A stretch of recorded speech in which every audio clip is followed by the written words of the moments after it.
Parliament तक जाने वाले थे, लेकिन बीच में सफदरजंग पर ही हमें रोक दिया गया और छात्रों पर लाठीचार्ज हुआ है। बहुत सारे लोग घायल हुए, कई लोगों को डिटेन किया गया है। हमें रोक दिया गया है। हम जेएनयू से जो सफदरजंग वाले रोड पे बैरिकेड्स लगा दिए गए, हमारे ऊपर लाठीचार्ज किया गया, 50 स्टूडेंट्स डिटेन कर लिए गए हैं, पकड़ लिए गए हैं। जेएनयू ये लड़ाई लड़ रहा है पूरे देश के लोगों के लिए। ये जेएनयू की लड़ाई नहीं है, ये देश के समाज के सबसे गरीब और पिछड़े तबके की लड़ाई है जो जेएनयू लड़ रहा है, ताकि हर किसी को शिक्षा मिले। जेएनयू के छात्र छात्राएं जब सड़कों पर उतर के अपने अधिकार की बात करते हैं, जब अपनी मांगे रखते हैं, तो पहले उन्हें पुलिस वालों से टकराना होता है, लाठीचार्ज भी हुआ है और उसमें पहले उनके हाथ पैर तोड़ते हैं, सिर फोड़ते हैं। उसके बाद रही कई कसर उनके मूवमेंट को तोड़ने का काम फिर गोदी मीडिया संभाल लेता है। रात में प्राइम टाइम के नाम पर तरह तरह के प्रोपेगेंडा के जरिए एक छात्र मूवमेंट को तोड़ने की कोशिश करता है। फेसबुक पर देखें, आप ट्विटर पर देखें तो दो तरह के ट्रेंड चलाए जा रहे होंगे। एक तरफ ऐसे लग रहा है कि जैसे जेएनयू को बंद कर देने मात्र में ही इस देश का सारा भलाई होने वाला है, सब कुछ अच्छा होने वाला है। क्यों आप लोगों को सड़कों पर आना पड़ा है, क्यों इस तरह से विरोध प्रदर्शन करना पड़ा? हम लोग पिछले 15 दिन से अपने वीसी सर को ढूंढ रहे हैं कि वो आए और हमसे बात करें। जेएनयू में फी हाइक हुआ है, ये सबको पता है, और अभी जो हमारा ये मूवमेंट है, क्योंकि ये दिखाया गया कि हमारी फी हाइक को कम कर दिया गया, जबकि 95% फी हाइक अभी भी है। जेएनयू में 40% जो लोग हैं वो एक्सट्रीमली मार्जिनलाइज सेक्शन से आते हैं, उनको डेप्रिवेशन पॉइंट्स मिलते हैं कि रूरल एरिया वाले लोग आए। हम लोग उसके लिए प्रोटेस्ट कर रहे हैं। हम लोग प्राइवेटाइजेशन ऑफ एजुकेशन के पूरे अगेंस्ट है। तो क्यों ये इतना बड़ा पुलिस बल, सीआरपीएफ, ये सब की जरूरत क्या है? बिल्कुल भी इन सब की जरूरत नहीं है। हम यहाँ पर पीसफुली अपने मार्च में जा रहे थे। पुलिस ये सब हायर किया गया है, ये डिप्लॉय किया गया है जेएनयू कैंपस के आसपास, ताकि हमारे मूवमेंट को कर्ब किया जाए। हम पार्लियामेंट तक जाने वाले थे, लेकिन बीच में सफदरजंग पर ही हमें रोक दिया गया और छात्रों पर लाठीचार्ज हुआ है। क्या कुछ लोग घायल भी हुए हैं? जी, बहुत सारे लोग घायल हुए, कई लोगों को डिटेन किया गया है। देखिए, पब्लिक फंडेड यूनिवर्सिटी का सबसे बड़ा फायदा यह है कि यहाँ पे गरीब तबके के लोग आते हैं।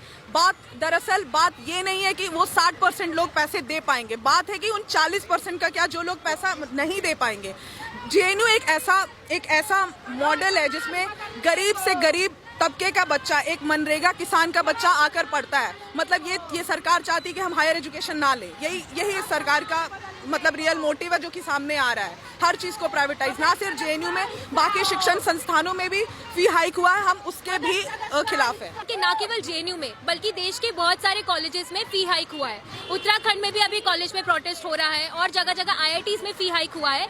तो शिक्षा एक ऐसी चीज है, हम कोई बहुत दूर की चीज या शिक्षा कोई कमोडिटी नहीं है, कोई सामान नहीं है, ये एक बेसिक अधिकार है। हेल्थ और एजुकेशन हमारा अधिकार है, वो हमें मिलना चाहिए और वो लिया जा रहा है। और जेएनयू ये लड़ाई लड़ रहा है पूरे देश के लोगों के लिए। ये जेएनयू की लड़ाई नहीं है, ये देश के समाज के सबसे गरीब और पिछड़े तबके की लड़ाई है जो जेएनयू लड़ रहा है, ताकि हर किसी को शिक्षा मिले। प्रधानमंत्री तो बड़े सेंसिटिव समझ में आते हैं, वो तो कहते हैं बेटी बचाओ बेटी पढ़ाओ।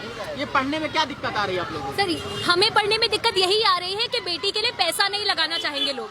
अगर जेएनयू मुझे मौका देता है कि मैं इतनी कम फीस में, कि 250 रुपए सेमेस्टर की फीस में और महीने में अगर जो 10 रुपए लोग कह रहे हैं, यदि शिक्षा इतनी सस्ती होगी, जिसको हमारा जो महीने का 2500 मंथली खर्चा आता था हॉस्टल का, वो 6500 हो रहा है।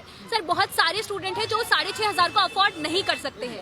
पहले ही अगर आप देखेंगे तो गर्ल्स का एजुकेशन में बहुत ही पीछे हैं अभी भी अगर देखा जाए तो, लेकिन जैसे फीस बढ़ाई जा रही है उस तरीके से बहुत ही कम लड़के यहाँ तक पहुँच पाएंगे। हम इवन कम से कम 40% स्टूडेंट ऐसे हैं जिनकी एनुअल इनकम 12,000 से कम है, वो लोग फीस नहीं भर पाएंगे, निकाल दिए जाएंगे। हमारी जॉब नहीं है, एम्प्लॉयमेंट नहीं है और सरकार हमारी मांगे भी नहीं सुन रही, एडमिनिस्ट्रेशन हमारी सुनने की बात नहीं कर रहा है। एजुकेशन का fundamental right, it's not a commodity, it's not for sale. हमें रोक दिया गया है। हम जेएनयू से जो सफदरजंग वाले रोड पे बैरिकेड्स लगा दिए गए, हमारे ऊपर लाठीचार्ज किया गया, 50 स्टूडेंट्स डिटेन कर लिए गए हैं, पकड़ लिए गए हैं। अब हम आपको सुबह से एक समरी दिखा देते हैं कि सुबह जिस तरह से कैंपस के पहले ही डिटेन कर दिया जाता है, कैंपस के गेट पर बैरिकेडिंग तोड़कर निकलते हैं छात्र, उसके आगे फिर उन्हें 3 बार बैरिकेडिंग तोड़नी पड़ती है। तीसरी बार जब वो मजबूर होकर दूसरा रास्ता अख्तियार करके इधर आने की कोशिश करते हैं तो सफदरजंग के पास उन्हें रोककर मारा पीटा जाता है और दर्जनों लोगों को डिटेन कर लिया गया है।